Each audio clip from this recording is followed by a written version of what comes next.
Magandang araw sa ating lahat. Ating isama sa pagdiriwang ng misang ito ang mga intensyon ng ating mga mananampalataya dito sa parokya ng San Santiago Apostol. Gayon din ay isama natin sa ating panalangin ang mga natatanging intensyon na ating inilagay sa comment section ng video na ito. Ating simulan ng ating pagdiriwang. Nung ikaw ay dumating ng bayan mo'y makapiling, poon niyalik ang lupain, pati langit kumilos din. Aleluya, Amen. Sa ngalan ng Ama at ng Anak at ng Espiritu Santo. Amen. Ang pagpapala ng ating Panginoong Hesukristo, ang pag-ibig ng Diyos Ama, at ang pakikipagkaisa ng Espiritu Santo, naway sumainyo lahat. At sumayo rin. Mga kapatid, aminin natin ang ating mga kasalanan upang tayo maging marapat gumanap sa banal na pagdiriwang.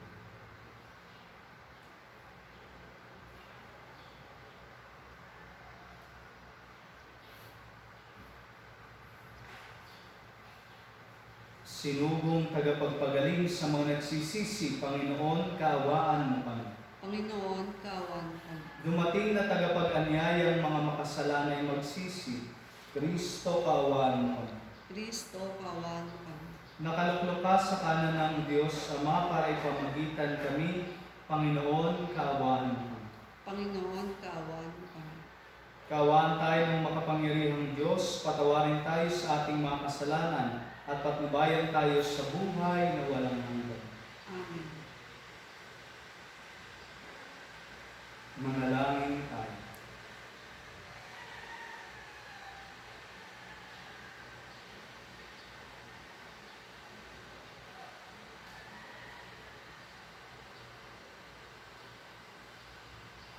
Ama naming makapangyarihan, ang dangal naming bigay mo noong kami likhain, ay higit mo pang pinadadakila sa pagtubos sa amin.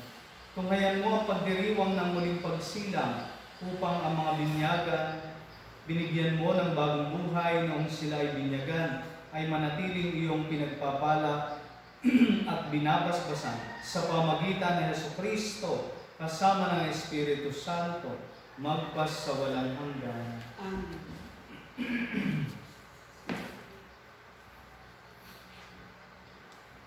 Pagbasa mula sa mga gawa ng mga apostol. Mula sa Pafos, si Pablo at ang kanyang mga kasama ay nagdaya at dumating sa Perga ng Pamphylia. Ngunit humiwalay sa kanila si Juan at nagbalik sa Jerusalem. Mula sa Perga, nagpatuloy sila at dumating sa Antioquia ng Pisidia. Nang araw ng pamahinga, pumasok sila sa sinagoga at naupo. Matapos ang pagbasa sa ilang bahagi ng mga aklat ng kautusan at ng mga propeta, nagpasabi sa kanila ang mga tagapamahala ng sinagoga. Mga kapatid, kung mayroon kayong iaaral sa mga tao, magsalita na kayo. Kaya tumayo si Pablo at sinenyasan silang tumahimik. Mga Israelita at mga taong may takot sa Diyos, makinig kayo. Ang Diyos ng ating bansang Israel ang humirang sa ating mga ninuno. Sila'y ginawa niyang isang malaking bansa, samantalang naninirahan sa lupain ng Ehipto. Inilabas doon sa pamagitan ng kanyang dakilang kapangyarihan at pinagtiisan sa ilang sa loob ng halos 40 taon. Pagkatapos niyang lipulin ang 7 bansa sa lupain ng Kanaan, ipinagkaloob sa kanila ang lupain ng mga iyon sa loob ng halos 450 taon. Pagkatapos sila'y binigyan niya ng mga hukom hanggang kay Propeta Samuel.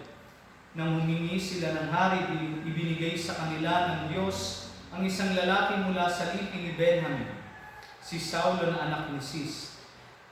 Naghari si Saulo sa loob ng 40 taon. At nang siya alisin ng Diyos, inihalili si David upang maghari sa kanila. At ganito ang patotoo ng Diyos tungkol sa kanya.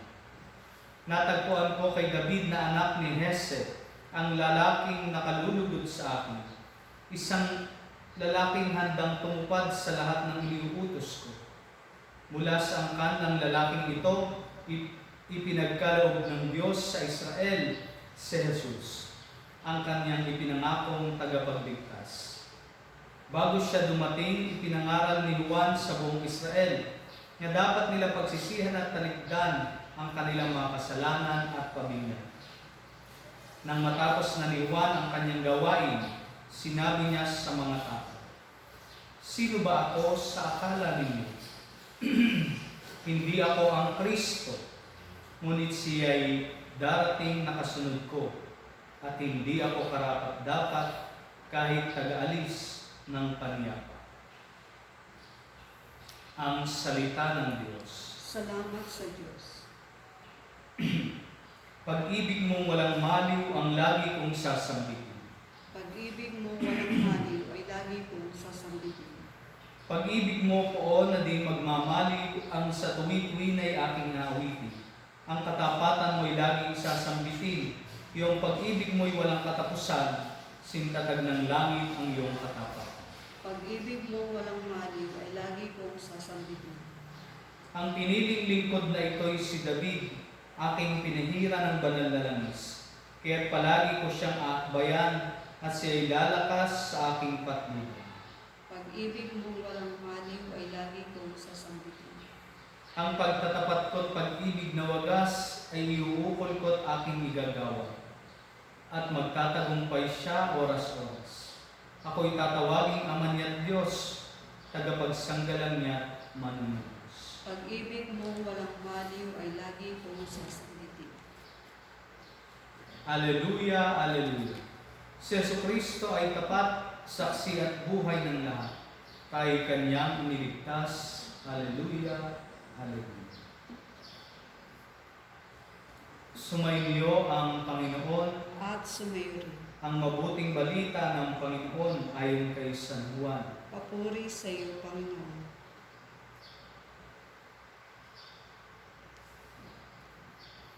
Nang mahugasan na ni Jesus ang mga paa ng kanyang mga alagad, sinabi niya sa kanila, "Sinasabi ko sa inyo, ang alipin ay hindi dakila kaysa kanyang Panginoon, niyang sinugo kaysa nagsugo sa kanya.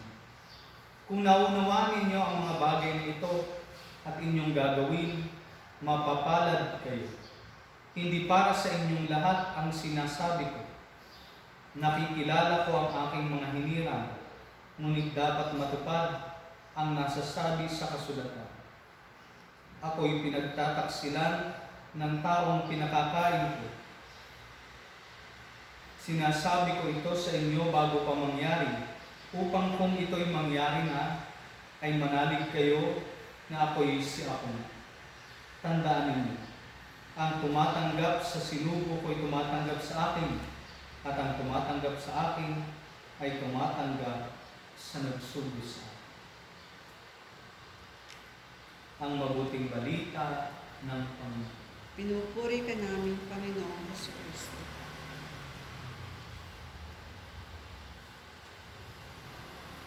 Magandang araw muli sa ating lahat. Tayo ay nasa Huwebes sa ika-4 na linggo ng muling pagkabuhay. At narinig natin sa ating ebanghelyo ang pagre-recall natin sa nangyari doon sa huling hapunan bago pa man dumulog sa pagkainan.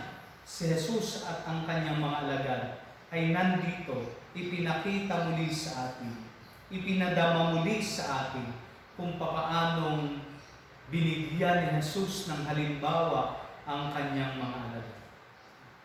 Sabi nga po sa mga commentaries ay sadyang napaka-dramatic ng tagpong ito dahil batid ni Jesus sa kanyang gunita na malapit na, nalalapit na ang kanyang paglisan, ang pag-aalay niya ng kanyang buhay, at gayon din hudyat ito ng paglisan niya sa piling ng kanyang mga alagad. At dito sa kanyang pakiramdam na ito, kaya naman iniwan niya sa kanila isang napakagandang alaala. Sadyang punong-puno ng kahulugan ang ginawa ni Jesus. Sapagkat ang gumagawa ng ginawa ni Jesus ay kalimitan po mga alipin, mga katulong, yung tagahugas ng paa ng mga taong dumudulog sa hapag. Pero makikita natin na si Jesus na kanilang guro at Panginoon ang siya mismong gumawa nito.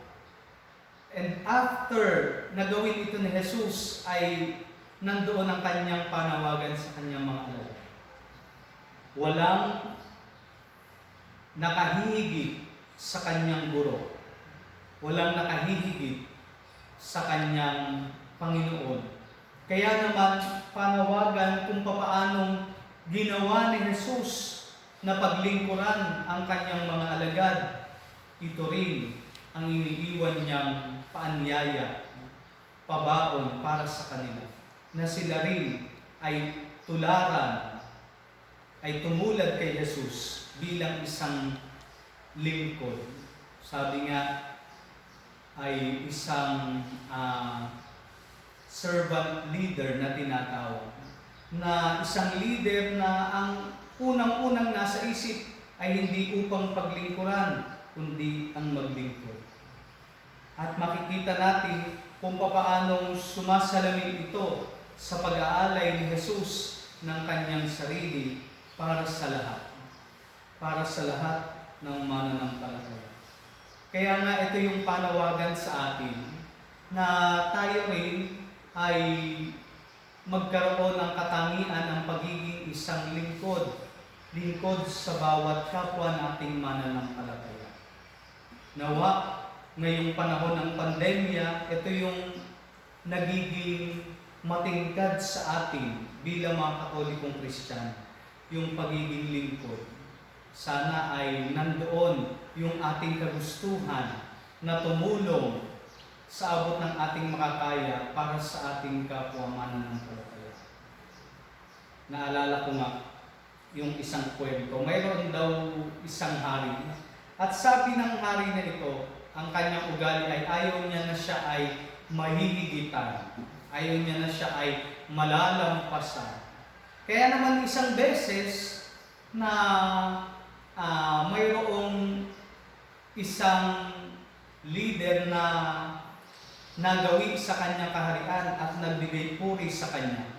At nakita niya doon, noong siya ay humarap sa isa pang hari o leader ng another na bansa, ay ito ay gumalang sa kanya na nagbigay galang. Ito ay lumuhod at nagpakita ng paggalang sa haring ito. Kaya naman, ang naging reaksyon ng haring ito ay bumaba siya sa kanyang trono, humarap sa leader na bumati sa kanya at yumuko din. Kahit na todo pigil yung kanyang mga kasama sa mahal na hari ay ginawa pa rin niya ito. At matapos umalis ang bumisitang leader sa haring ito ay sinabi, kinausap ng mga advisor ang hari. Sabi nila, mahal na hari, hindi niyo po dapat ginawa iyon. Dahil kayo ang hari ng kahariang ito, dapat ay hindi kayo bumaba sa inyong trono at naglumuhod at nagbigay galang din sa haring dumalaw sa inyo. Subalit, sabi ng hari, kilalanin niyo ako. Alam ninyo na ayaw kong mahihigitan ng sinuman. At itong haring ito na dumalaw sa akin ay nagpakita ng kanyang kababaang loob sa pamagitan ng pagluhod sa aking harapan. Bagamat siya rin ay isang hari, nagpakita siya ng pagpapakumbaba. Hahayaan ko bang mahigitan ako ng haring iyon sa kanyang pagiging mapagpakumbaba? Nakakatuwang isipin. Pero kaya pala lumuhod din ang hari dahil ayaw niyang mahigitan yung kabutihang loob na ipinakita sa kanya ng haring dumalaw sa kanya. At siguro po mga kapatid, ito rin ang napakagandang panawagan sa atin ng ating Panginoon sa araw na ito. Sana kung hindi man natin mahigitan ang ginawa ni Jesus, no, na paglilingkod sa kanyang mga alagad, matularan natin ang kanyang ginawa. Nanawa sa ating din paglilingkod sa ating kapwa ay maipakita natin ang ginawa, ang halimbawang iniwan sa atin ng ating Panginoong Jesus. It is always a task for a Christian to be of service of others. Ang pagmamahal na iniwan ni Jesus, ang dakilang kautusan na kanyang ipinahayag sa huling hapunan sa kanyang mga alagad, ay nagpapakita ng dalawang magkaugnay na bagay na hindi natin pwedeng paghiwalay. Ang pag-ibig at ang paglilingkod.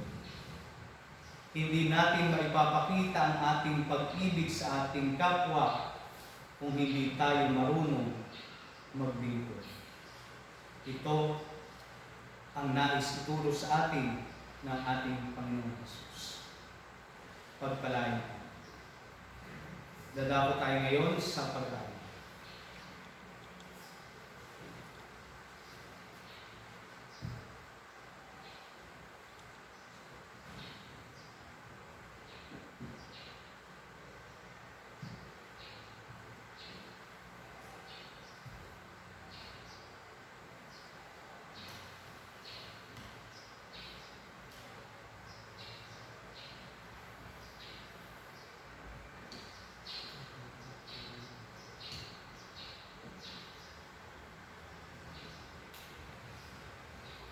Kapuri-puri ka Diyos sa mga lumikha sa sanlibutan, sa iyong kagandahang loob na ito ang aming nayan. Mula sa lupa at bunga ng aming paggawa, ang tinapay na ito para maging pagkain ng bibigay ko. Kapuri-puri ang kung may kapal niya at kailangan.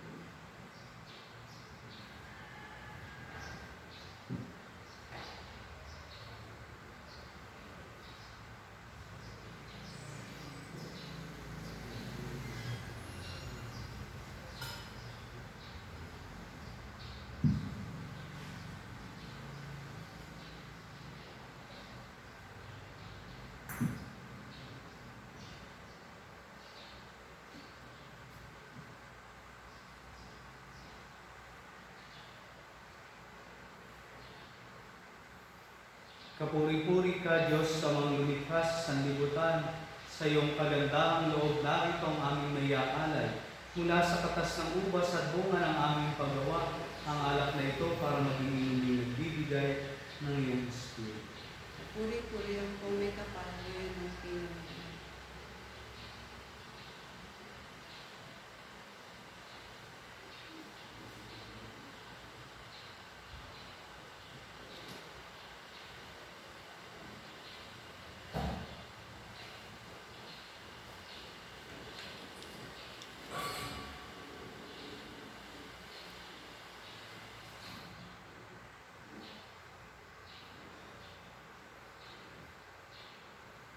Manalangin kayo mga kapatid upang ang paghain natin ay kalugdan ng Diyos amang makapangyarihan. Ang gabi nawa ng Panginoon at pag-aayon sa iyong kamay, sa kabutihan at karangalan, sa ating kapakinabangan at sa luwang sambayan ng iyong banal. Ama naming lumikha, paakyatin mo sa iyong piling sa kalangitan ng aming mga panalangin kalakip ng aming mga alay, upang ang mga pinagindapat mong gawing dalisay ay maging marapat na makasalo sa piging ng iyong pagmamahal sa pamagitan ni Jesucristo, kasama ng Espiritu Santo, magpas sa walang hanggan. Amen. Sumainyo ang Panginoon, At sumayo rin. itaas sa Diyos ang inyong puso at diwa. Tinaas na namin sa Panginoon. Pasalamatan natin ang Panginoong ating Diyos. Marapat na siya, pasalamatan. Ama naming makapangyarihan, tunay nga marapat na ikaw ay aming pasalamatan. Ngayong ipinagdiriwang ang paghahain ng Mesiyas, ang maamang tupa na tumuhos sa amin lahat. Sa paghahain ng sariling buhay at sa pagkabuhay ng anak mong mahal, nabuksang ganap ang iyong tahanan at kaming pinaghaharian mo'y naging kasambahan. Sa pagkamatay niya sa krus, nalupig ang kamatayan. Sa kanyang pagkabuhay, naging buhay siya ng tangi. Kaya kaisa ng mga anghel na nagsisiawit ng papuri sa iyo nang walang humpay sa kalangitan, kami nagbubunyi sa iyong kadakilaan. Santo, Santo, Santo, Panginoong Diyos ng mga hukbo, napupuno ang langit at lupa ng kadakilaan, o sana sa kaitaasan. Pinagpala ang paririto sa ngalan ng Panginoon, o sana sa kaitaasan. Ama naming banal, ikaw ang bukal ng tanang kabanalan, kaya't sa pamagitan ng iyong Espiritu, gawin mong banal ang mga kaloob na ito upang para sa amin maging katawan at dugo ng aming Panginoong Hesukristo. Bago niya pinagtiis ang kusang loob na maging handog, hinawakan niya ang tinapay. Pinasalamatan kaniya. Pinaghati-hati niya iyon. Iniabot sa kanyang mga alagad at sinabi, tanggapin ninyong lahat ito at kanin. Ito ang aking katawan na ihahandog para sa inyo.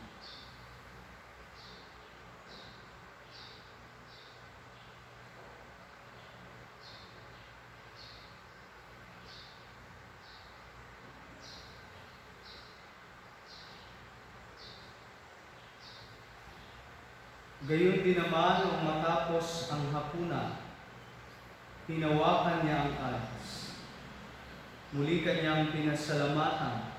Iniabot niya ang kalis sa kanyang mga alagad at sinabi, tanggapin ninyong lahat ito at inumin. Ito ang kalis ng aking dugo, ng bago at walang hanggang tipan. Ang aking dugo na ibubuhos para sa inyo at para sa lahat sa ikapagpapatawad ng mga kasalanan. Gawin ninyo ito sa pag-alaala sa akin.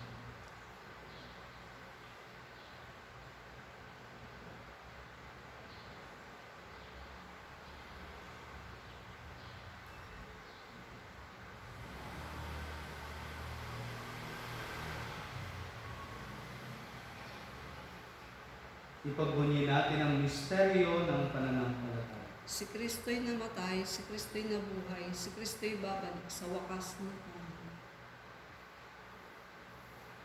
Ama, ginagawa namin ngayon ang pag-alala sa pagkamatay at muling pagkabuhay ng iyong anak. Kaya tiniaalay namin sa iyo ang tinapay na nagbibigay buhay at ang kalis na nagkakaloob ng kaligtasan. Kami nagpapasalamat dahil kami iyong minarapat na tumayo sa harap mo para maglingkod sa iyo. Isinasamo namin kaming magsasalo-salo sa katawan at dugo ni Kristo ay mabuklod sa pagkakaisa sa pamagitan ng Espiritu Santo. Ama, lingapin mo ang iyong simbahang laganap sa buong daigdig. Puspusin mo kami sa pag-ibig. Kaysa ni Francisco na aming Papa, ni Buenaventura na aming Obispo at ng Tanang Kapareho. Alalahanin mo rin ang mga kapatid naming nanilay na may pag-asang sila'y muling mabubuhay, gayon din ang lahat ng mga pumahay.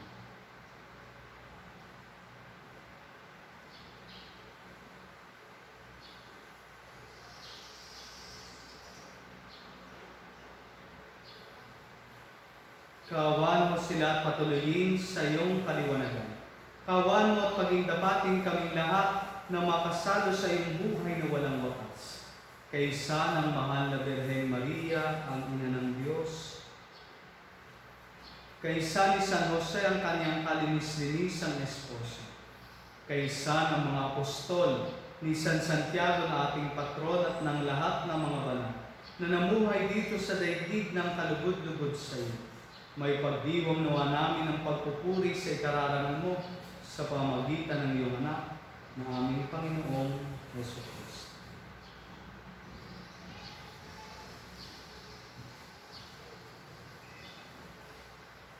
Sa pamagitan ni Kristo, kasama niya at sa Kanya, ang lahat ng parangal at papuri ay sa iyo. Diyos Amang makapangyarihan, kasama ng Espiritu Santo, magpas sa walang hanggan. Amen. Sa tagubili ng mga nakagagaling na utos at turo ni Jesus na Panginoon natin at Diyos, ipahayag natin ang lakas niya. Ama namin, sumasalangit ka, sambahin ang ngalan mo. Mapasa amin ang kaharian mo, sundin ang loob mo, dito sa lupa para sa langit. Bigyan mo kami ngayon ng aming kakanin sa araw-araw, at patawarin mo kami sa aming mga sala, para ng pagpapatawad namin sa nagkakasala sa amin. Huwag mo kami pagtulog sa tukso, at iadya mo kami sa lahat ng sama. Hinihiling namin kami yadya sa lahat ng masama, pagkalooban ng kapayapaan araw-araw, iligtas sa kasalanan at ilayo sa lahat ng kapamahan. Samantalang aming pinananabikan ang dakilang araw ng pagpapahayag ng tagapagligtas namin si Jesucristo. Sapagkat sa iyo ang kaharian, ang kapangyarihan at ang kapurihan, magpakailanman. Amen. Panginoong Jesucristo, sinabi mo sa iyong mga apostol, kapayapaan ang iniiwan ko sa inyo. Ang aking kapayapaan ang ibinibigay ko sa inyo. Tunghayan mo ang aming pananampalataya at huwag ang aming mga pagkakasala. Pagkalooban mo kami ng kapayapaan at pagkakaisa ayon sa iyong kalooban, kasama ng Espiritu Santo, magpas sa walang hanggan. Amen. Ang kapayapaan ng Panginoon ay laging sumainyo. At sumayo rin. Magbigay kayo ng kapayapaan sa isa't isa.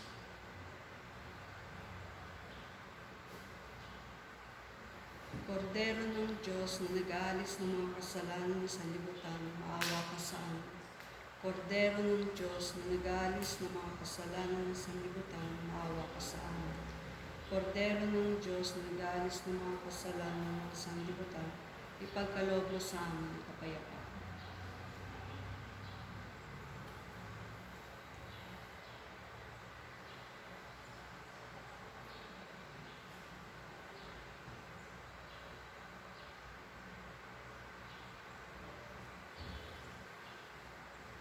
Ito ang kordero ng Diyos. Ito ang nag-aalis ng mga kasalanan ng sanlibutan. Mapalad ang mga inanyayahan sa kanyang puri. Panginoon, hindi ako dapat na magpatuloy sa iyo, ngunit sa isang salita mo lamang ay gagaling ako.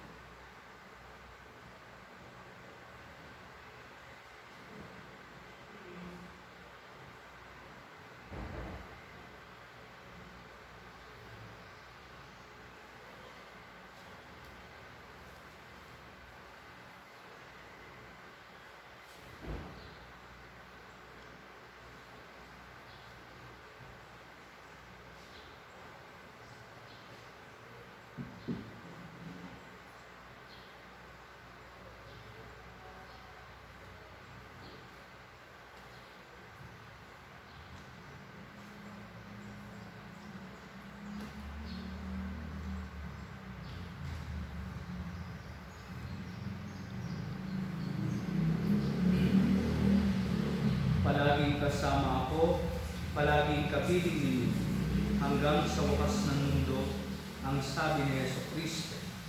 Alleluia, awit so.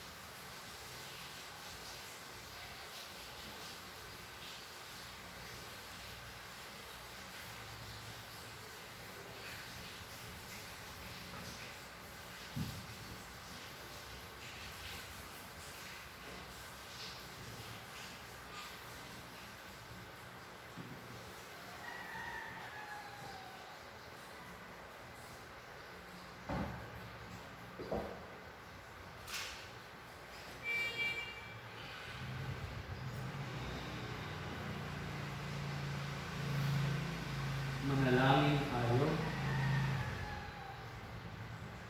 Ama naming mapagmahal, kaming pinapagsalo mo sa pagkabuhay ng iyong anak ay papakinabangin mong lagi sa kanyang lakas. bilang bungang masagana ng dulot mong pagliligtas sa pamagitan niya kasama ng Espiritu Santo, magpas sa walang hanggan. Amen.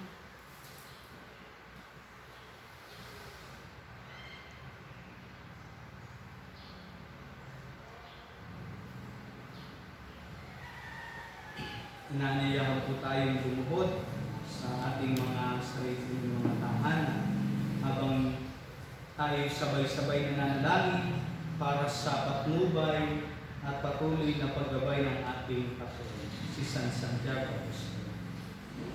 San Santiago Apostol, na aming patron, ikaw ay isa sa unang tinawag ng Panginoon at tumugon ka ng sukdulan. Mapalad ka rin sa pagiging una sa mga alagad na magbuwis ng buhay para sa kaharian ng pag-ibig.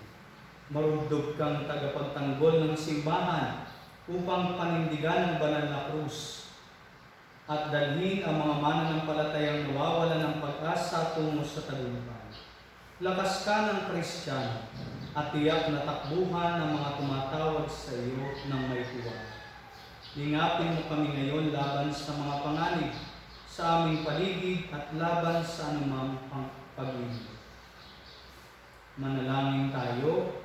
Diyos na makapangyarihan at mawain, humirang ang iyong anak na si Jesucristo ng 12 alagad upang ipalaganap ang mabuting balita sa San Sinodo.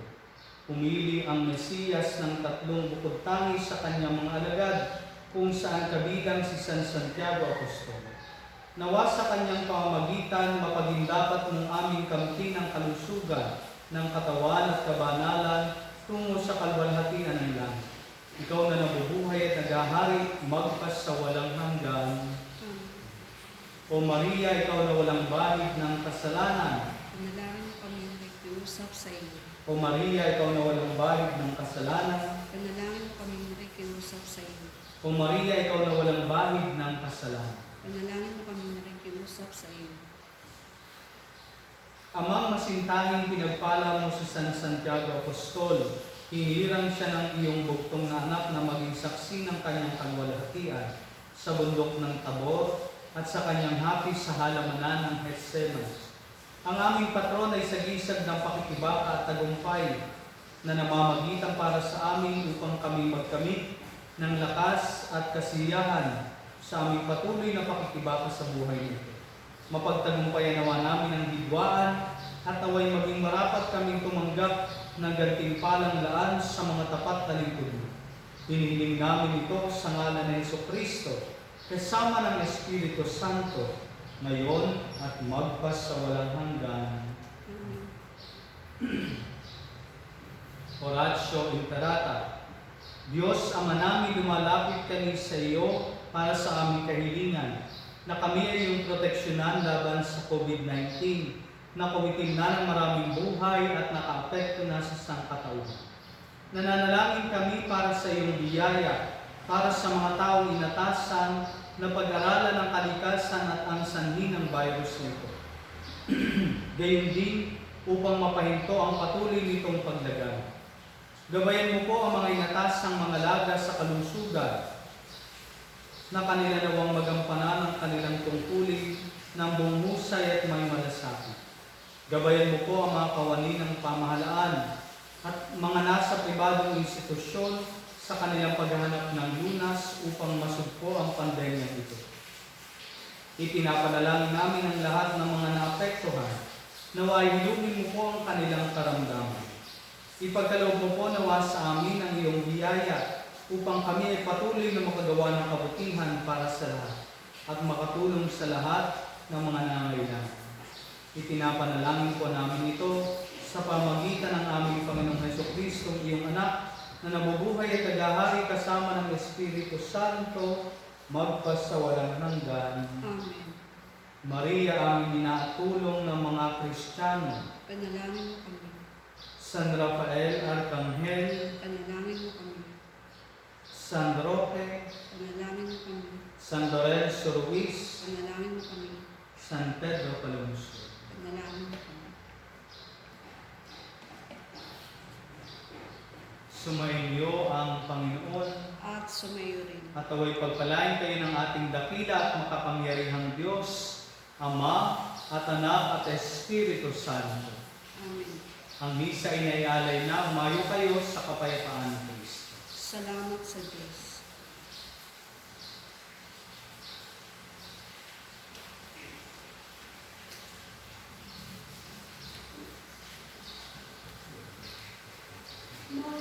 Matamis na biro, pinagawaan, dugan kaming nangangako, nang pumag-alay ng mga bulaklak. Bawat isang araw ang magdudulot, yaring murang kamay. Tuog na bulaklak, sadyang salit-salit.